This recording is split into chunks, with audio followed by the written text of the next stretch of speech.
Import کر لی گئی گندم، اور ایک بہت بڑی جال سازی قوم کے ساتھ اس وقت ہوئی ہے کہ جب پاکستان میں ڈالر کے لالے پڑے ہوئے تھے تو $1 بلین ہمارا یہاں سے چلا گیا. تو ظاہر ہے کہ یہ سب چیزیں انحراف ہیں آئین سے، قانون سے، قانون کی بالادستی سے، جس کے نتیجے میں یہ صورتحال ہے، اور یہ بدتر ہوتی چلی جائے گی اگر اس پر کوئی اتفاق پوری قوم میں اور اس کے اوپر کوئی بڑی تحریک نہیں چلی. مسئلہ یہ ہے کہ تمام اداروں کو اس آئین کا اور اس کی حدود کا خیال رکھنا ہوگا. میں اپریشیٹ کرتا ہوں کہ آرمی چیف نے کہا کہ ہمیں اپنی آئینی حدود کا معلوم ہے، اور آئینی حدود کا انہیں معلوم ہے، تو مجھے یہ بھی یقین ہے کہ اب وہ ان حدود کا خیال بھی رکھیں گے، وہ بھی اور ان کے ادارے بھی، اور اس کے ساتھ ساتھ تمام پولیٹیشین بھی اس بات کا خیال رکھیں گے، تمام صحافی بھی رکھیں گے، تمام جمہوری لوگ بھی رکھیں گے، تمام عدلیہ کے ججز بھی رکھیں. ان سب کو آئین کی پابندی کرنی چاہیے. صرف معلومات ہونے سے تو بات نہیں بنتی نا. اگر یہ سب اپنی اپنی آئینی پوزیشن پر چلے جائیں تو ایک گریٹر ڈائلاگ بھی شروع ہو سکتا ہے. لیکن اگر ہر کوئی یہ سمجھے کہ نہیں میری چھڑی اوپر رہے، میرا ڈنڈا اوپر رہے، میرا پیر اوپر رہے، تو پھر اس کے نتیجے میں تو بات آگے نہیں بڑھے گی.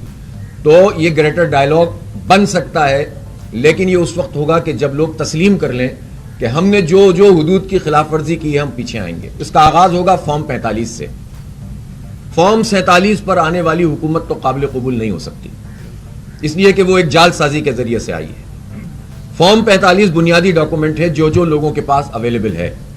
کچھ جگہوں پہ تو انہوں نے یہ بھی کیا ہے کہ وہ فارم 45 کی بھی نوبت نہیں آنے دی ہے، لیکن وہ کم جگہ ہیں. بحیثیت مجموعی جس کے پاس وہ بنیادی ڈاکومنٹ موجود ہے کہ جو فارم 45 جاری ہوا جس پر پولنگ ایجنٹس کے دستخط ہیں اور پریزائڈنگ افسر کے، وہ جس کے پاس موجود ہے جوڈیشل کمیشن بنے اور اس کے مطابق ہو، تو میں سمجھتا ہوں کہ یہ آغاز ہو جائے گا. یہی ایک کامن مطالبہ بن سکتا ہے پوری قوم کا، اور اس کے ساتھ ساتھ سب کا یہ کمٹمنٹ ہو کہ آئندہ سب اس بات کا خیال رکھیں گے. جماعت اسلامی ایک جمہوری جماعت ہے. میں خود اگر آپ کے سامنے یہاں موجود ہوں، ایک جمہوری پروسیس سے انتخاب ہوا، تو ہم یہ سمجھتے ہیں کہ یہ انتخاب بھی، یعنی ہمارے گریٹر ایجنڈے میں یہ بات شامل ہو سکتی ہے کہ جمہوریت جماعتوں کے اندر بھی ہونی چاہیے. اس پر اتفاق رائے کریں کہ طلبہ، اسٹوڈنٹس، ان کی یونین کے انتخابات کے اوپر سب کا اتفاق ہو کہ وہ جمہوریت کی نرسری ہے.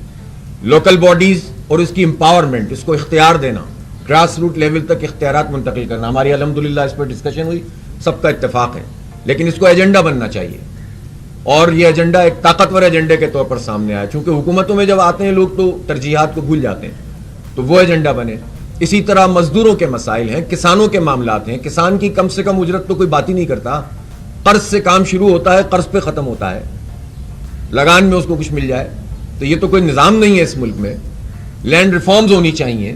جو بڑے بڑے جاگیردار وڈیرے اتنے بڑے عرصے سے مراجمان ہیں، وہی الیکٹیبل ہیں، وہی طاقتور ہیں، وہی پارٹیوں میں چلے جاتے ہیں اور وہی یرغمال بنا لیتے ہیں سیاست کو. ان سے کہا جاتا ہے ادھر چلے جاؤ، ادھر چلے جاتے ہیں. ان سے کہا جاتا ہے ادھر چلے جاؤ، ادھر چلے جاتے ہیں. جمہوریت اور سیاست اور پارٹیاں کہاں ہیں؟ اس لیے یہ وہ ایجنڈا ہے جس کے اوپر اتفاق رائے پایا جاتا ہے. الحمدللہ سب نے اتفاق کیا ہے. اس کو لے کر اپنے اپنے پلیٹ فارم سے لوگ چلیں گے. جماعت اسلامی، آپ نے سیمینار کی دعوت دی ہے، اس دعوت کو ہم قبول کرتے ہیں، اور انشاءاللہ جماعت اسلامی کی نمائندگی اس میں ہوگی. ہم مشاورت کریں گے، اور سیمینار ظاہر ہے جمہوریت کی بالادستی کا ہوگا، اور اس پر سب بات کریں گے تو ہم پوری بات کریں گے. جماعت اسلامی کو تو جچتا بھی ہے کہ جمہوریت پہ وہ بات کرے اور آئین کی بالادستی پہ بات کرے. اور اسی طرح سے ابھی ہماری ایک مرکزی شورا کا اجلاس ہوا ہے، اور ایک اجلاس ہمارا 25 مئی کو ہونے جا رہا ہے. اس پر ہم موجودہ حالات کے حوالے سے اپنا ایک پورا قومی ایجنڈا بھی تشکیل دے رہے ہیں. انشاءاللہ اس کے جو بھی فیصلے ہوں گے وہ سب کے سامنے آئیں گے. اس بات پر ہمارا اتفاق ہے کہ مشترک چیزوں پر، خاص طور پر آئین اور جمہوریت کی بالادستی پر جو بھی پیش قدمی کرے گا اس میں تعاون کا ایک رشتہ موجود رہے گا. اور ہم اپریشیٹ کرتے ہیں آپ سب لوگوں کی تشریف آوری پر اور آپ کے اس اتفاق پر کہ جو آئین کی بحالی کے لیے ہے. اللہ کرے کہ یہ اس طرح سے قائم رہے، اور ہم اس میں اشتراک عمل، اس میں رابطے، ایک دوسرے کے اجتماعات میں جانا، ایک دوسرے کے پروگراموں میں شریک ہونا، اس کو ہم اپریشیٹ کریں گے. لیکن ظاہر ہے کہ ہر پارٹی کا اپنا ایک فورم ہوتا ہے کہ جس میں وہ طے کرتے ہیں کہ وہ کسی اتحاد کا حصہ بنتے ہیں یا نہیں بنتے. تو جماعت اسلامی ظاہر ہے کہ اپنا ایک فیصلہ بھی رکھتی ہے، اور ہماری شورا کا اجلاس بھی موجود ہے. لیکن کامن ایشوز پر، درد مشترک اور قدر مشترک پر ہم جو ہیں وہ کامن گفتگو بھی کریں گے، بات چیت بھی کریں گے، رابطے بھی رکھیں گے، آئیں گے جائیں گے بھی. اور اپنے اپنے پلیٹ فارم سے بھرپور طریقے سے قوت سے آواز بھی اٹھائیں گے. بہت شکریہ. بس کافی ہوا مہربانی. بس کافی ہے. کافی ہوا. نوار اللہ کاکڑ صاحب اور حنیف عباسی کے درمیان کلفی ہوئی اور جس میں انہوں نے نوار اللہ کاکڑ نے چانا دیا کہ اگر میں نے فارم 47 کا ذکر کیا تو نون لیگ جو ہے وہ منہ چھپانے کے قابل نہیں رہے گی. اس حوالے سے آپ لوگ کیا نہیں, دوسروں کی باتوں میں منہ نہیں کہیں گے, ہماری سے اپنی باتیں پوچھیں, وہ ہمارے سے اپنی والی چیف پوچھیں. منسٹر کے اس کے اوپر اچھا سچ بولا. یہ بات اور اس نے سچ ہی بولا ہے نا, اچھی بات ہے, وہ سچ بولا ہے. آئین کی بالادستی کی بات کی ہے تو اس وقت دیکھا یہ گیا ہے کہ اس ملک کا پولیٹیکلی سب سے بڑا اسٹیک ہولڈر تحریک انصاف اور عمران خان ہے. عمران خان جیل میں ہے لیکن جو ان کی ڈیل کی باتیں آتی ہیں وہ غیر سیاسی قوتوں کے ساتھ بیٹھنے کو تیار ہے کہ ہم ان کے ساتھ بیٹھیں گے, سیاسی قوتوں کے ساتھ بیٹھنے کے لیے تیار نہیں. یہ گارنٹی کون دے گا؟ آپ جیل جائیں, ان سے ملیں, جائیں ان سے. جی جی وزیر اعلیٰ کے نہیں 4 دن کا الٹیمیٹم 6 تاریخ کو پورا ہوگا اور آپ دیکھیں گے اس کے بعد انہیں خریدنا پڑے گا اور انہیں خریدنا چاہیے. یہ اس طرح سے پورے ملک کے کروڑوں کسانوں کو اس طرح سے یہ مارا برباد کر دیں گے. اتنی محنت کر کے انہوں نے گندم اگائی ہے. اور یہ پہلے تو یہ بتائیں نا کہ جنہوں نے امپورٹ کی ہے ان کو تو بے نقاب کریں نا, ایک دوسرے کے خلاف جملے بازی نہ کریں. کاکڑ صاحب بتائیں کس نے کیا ہے, بتائیں, اور پھر اس کے بعد پھر ان کو انجام تک پہنچائیں. شکریہ. باقی آئندہ شمارے میں اس وقت جو ملاقات ہوئی ہے اس ملاقات کے نتیجے میں کامن ایشوز پر تو آپ آ گئے ہیں, لیکن جو اسپیسیفک ایشو ہے ایجوکیشن موومنٹ, جماعت اسلامی اس ایشو کو اپنی شعبہ میں لے کے جائے کہ اس پر بھی آپ ڈائلاگ کرنے شروع کر رہے ہیں. دیکھیں تحریک تو آلریڈی ہماری مختلف طریقوں سے جاری ہے نا. یہ جو تحفظ آئین پاکستان کے پلیٹ فارم سے بھی مختلف سرگرمیاں ہو رہی ہیں. جماعت اسلامی خود آپ دیکھ رہے ہیں مختلف پروگرام کر رہی ہے, تو یہ اس پر تو اتفاق ہے اور اپنے اپنے پلیٹ فارم سے کام بھی ہو رہا ہے. باقی انہوں نے کچھ یعنی احکامات یعنی کیا کہنا چاہیے باتیں ہم سے کہی ہیں, کچھ چیزیں ایسی ہیں اس کا تعلق ہمارے اجتماعی فورم سے ہیں, اس پر ہم ڈسکس کریں گے. بخش مرحوم مغفور قاضی صاحب کو, ان کے ساتھ ہمارے رشتے بھی تھے, سیاسی الائنس بھی تھے, ہم آیا کرتے تھے یہاں. ایک 2 راتیں بھی میں نے گزاری. تو منصورہ سیاسی لحاظ سے ہمارے لیے کوئی نیا علاقہ نہیں ہے.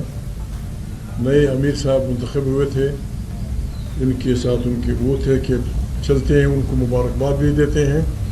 پاکستان میں ایک چل پڑی ہے ایک ہوا, جس قسم کے انتخابات ہوئے پاکستان میں, جس قسم کی مداخلت کاریاں ہوئی, جس قسم میں پاکستان کی بدنامی جہانی طور پہ ہوئی, تو اس پہ ہم نے ایک ایسا اعلان بنانے کی کوشش شروع کی جو اقتدار تک پہنچنے کے لیے نہ ہو.